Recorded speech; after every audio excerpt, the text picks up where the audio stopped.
Good morning बच्चों। कक्षा 9th हम पढ़ रहे थे कबीर का। पहले तो हमारी साखियाँ हो गई थी और अब जो इनके हैं शब्द यानी पद पद 2 थे, जिसमें पहला हमारा हो चुका था। आज जो है हम वो दूसरा पढ़ेंगे। संतो भाई आई ज्ञान की आंधी रे, भ्रम की टाटी सबे उड़ानी, माया रहे न बांधी, हित चित्त की द्वे धुनी गिरानी, मोह बलिंडा टूटा, तृष्णा छानी परी घर ऊपरी, कुबदी का बांडा फूटा, जोग जुगती करी संतो बांधी, नीरचू चुए न पानी, कूड़ा कपट काया निकसिया, हरि की गति जब जानी, आंधी पीछे जो जल बूढ़ा, प्रेम हरि जन भीना, कहे कबीर भान के प्रगटे, उदित भयातम खीना। आपको 2 तरीके से इसका अर्थ समझाया है।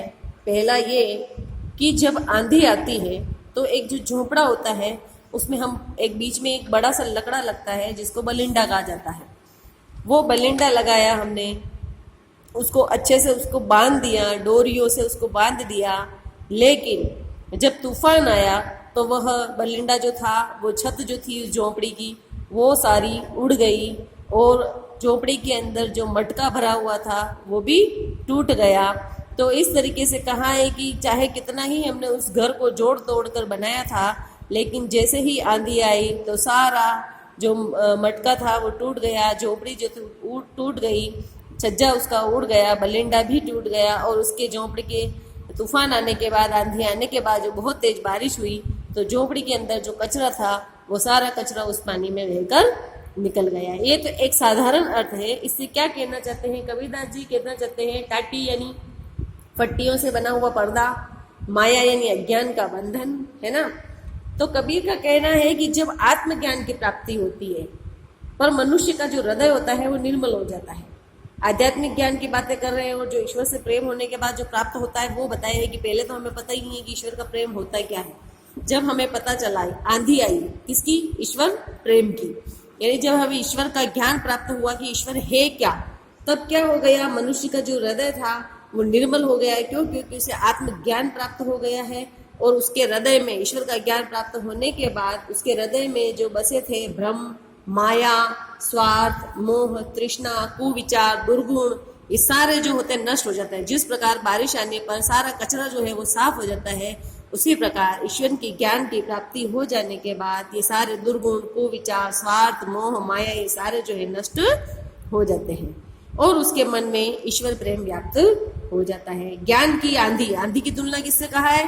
ज्ञान के बारे में, कि जैसे आंधी आई तो सारे उड़ गए, वैसे ही जैसे ज्ञान प्राप्त होने वाला होता है तो सारे एक बार जीवन अस्त व्यस्त हो जाता है। लेकिन उसके बाद जो पानी बरसने का आशय यहाँ पर है, अज्ञान के नष्ट होने के बाद मन में उपजे ईश्वर प्रेम के आनंद का अनुभव। यहाँ पर बारिश का पानी बरसने का क्या तात्पर्य है?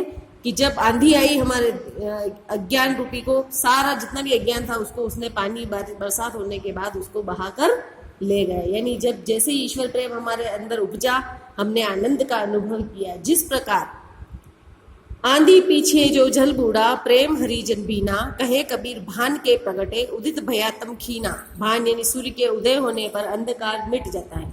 उसी प्रकार जिस प्रकार सूर्य के उदय होने पर अंधकार मिट जाता है, उसी प्रकार हृदय में ज्ञान का प्रकाश होने पर अज्ञान रूपी अंधकार दूर हो जाता है। यानी जैसे ही व्यक्ति को ज्ञान प्राप्त हुआ, उसके मन में जितने भी अंधकार थे वो धीरे धीरे समाप्त होने लग जाते हैं। ज्ञान की आंधी के आने से जो भक्त है, भक्त के मन में जो सारे विकार है, अब यहाँ पर विकार कौन से हो गए? दुर्गुण, है ना, गंदे गंदे विचार, मोह, माया, ये सारी चीजें ये सब समाप्त हो जाती है और धन, तृष्णा, कुबुद्धि आदि विकार समाप्त हो जाते हैं। और इसके बाद उसके शुद्ध मन में भक्ति और प्रेम की वर्षा होने लगती है, जिससे जीवन में आनंद छा जाता है।